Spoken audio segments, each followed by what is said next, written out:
Alam mo, ako po, ilang taon na po ako at may ilang dekada na rin. Ayoko na lang sabihin kung ilang taon ako, no? Pero hindi ko milagro na magbaliktad ang Supreme Court. Ang ating kagalang-galang na hukuman, ang ating Suprema, marami na pong rinipaso, rinivisit, binaliktad at binago ng mga dating mga desisyon ang ating Korte Suprema. So, hindi ibig sabihin na 13-0 o hindi ibig sabihin na merong nakaraang batas o nakaraang jurisprudence, hindi nila pwedeng balikan at tignan. So kami po ay naniniwala at kumakatok sa Korte Suprema na sana bigyan pansin ito at kasama rin sa aming hiling na magkaroon ng oral arguments.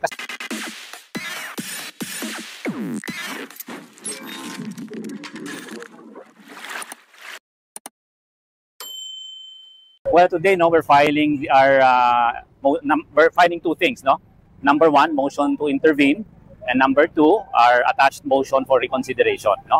Ano tong motion to intervene? Since we are taxpayers, and since we originally also filed the petition for the confidential funds against Vice President Sara, and as citizens of the Republic, we have an interest in the impeachment, in the ongoing impeachment case. So we are intervening as I said, no, as taxpayers, as previously filed cases, and as citizens of the Republic. No. Secondly, we are filing together with our intervention. Pag sinabi intervention, kumaga sasali kami sa kaso, we will be included in the case. No, we pray that the Supreme Court include us in the case. Ito po ay kasama ng isang bayan.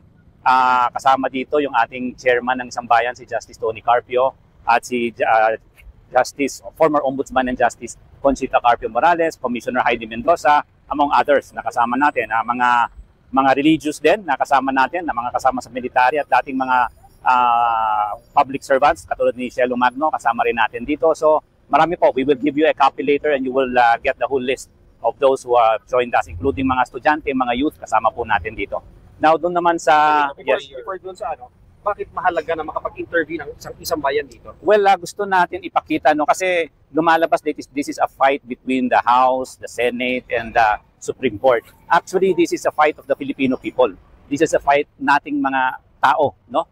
Kasi ito inuyurakan or it's based on the basic rights and principles ng ating mga tao. So, ipakita natin yung interest dito. It's not between the House, the Senate, or the Supreme Court, but it's actually between sa ating mga Pilipino, sa ating mga tao. So we're putting it to a human factor, we're putting it lower sa daily lives ng tao because yung impeachment affects ang daily lives ng mga tao natin. So makita natin na yung interest of all sectors, no? Sabi ko nga sa academe, may kasamang mga people from UP dito. Ako, professor. So marami dito mga nasa academe, marami dito former justices, former public servants, at mga civil society, religious, and even the military. Kasama po natin dito. Attorney, ano po yung weight na isa po sa mga petitioners, Justice Carpio Morales, na ponente po ng Francisco Rulli, na binasura po ng Leon? Yun nga po ang gusto nating i-emphasize also dito, as far as Justice Carpio Morales is concerned, sa kanya nga malinaw na sinabi niya, initiation is not the filing, but initiation is the transfer to the Committee on Justice, and upon action of the Committee on Justice whether to dismiss it or to proceed. There's actually two, ito po, kasama na ito sa punto ng amin motion for recon kasi may dalawang proseso sa pagbibigay ng impeachment. Yun nga, yung isang proseso, yung meron kang ipa-file at ito ay kukunin o i-endorse ng isang congressman o ng ilang congressmen and women at ito ay dadalhin sa Committee on Justice. At doon didinggin kung ito i-dismiss o titignan kung ano ba yung kaso, kung may weight ba ito, at kung ito ipapadala sa plenaryo. No? Yung pangalawang mode, which isipin natin, nangyari ito nung kay ERAP, nangyari ito nung kay Corona, dun sa iba pang mga impeachment, na more than 1/3, o kasi ang threshold ng Constitution is 1/3, pag ito in-endorse ng 1/3, dire-diretso na ito. Automatic endorsement because the endorsement would form the articles of impeachment. So, yun yung isang mode na tama ka, sinabi kasama na rin yan sa Francisco, no? Yung dalawang modes na yan. At sa totoo lang, kasi yung decision ngayon with all respect, no? With all humility and all respect, yung decision ngayon ng Korte Suprema, hindi pa final. Kung meron man tayong nakasulat sa batas at dapat sinusundin na batas, yun yung Francisco case na ng 203.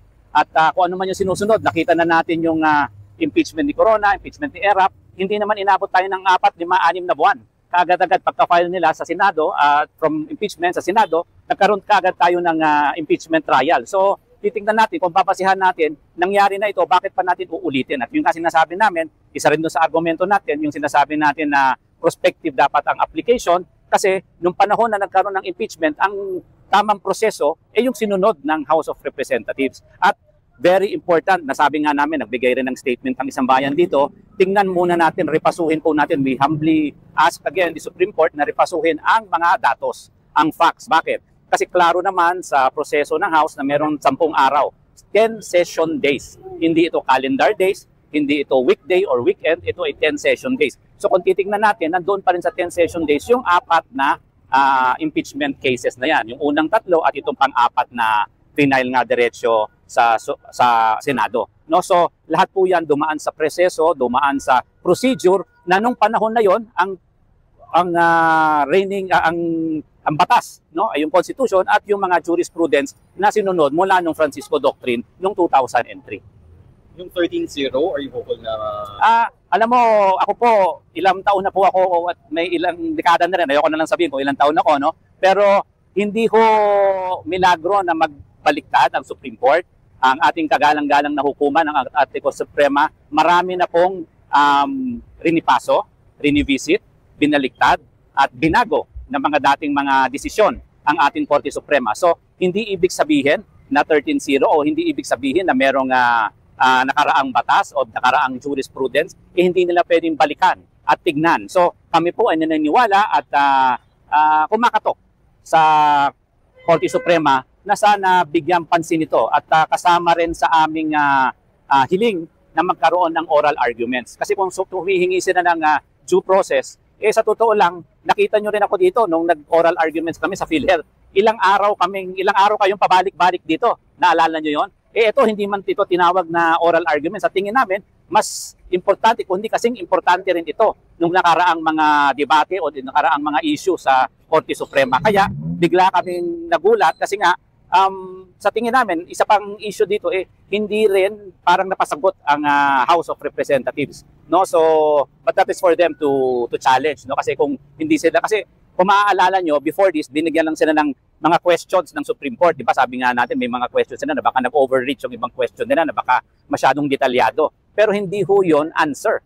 Yun clarification lang ng Korte Suprema. Hindi ho yun answer, hindi ho sila pinapasagot. So medyo yun po ang kailangan natin tignan. At as I said, no, very important because whatever the laws or whatever the decision of the Supreme Court, dapat tama po ang basehan ng facts.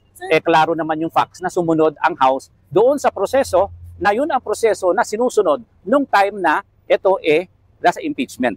Sir, paano kung mag-decide ang Senado bukas na hindi mag-proceed? Well, kasama po sa aming petisyon, sa aming prayer, na sana po magkaroon ng status quo ante.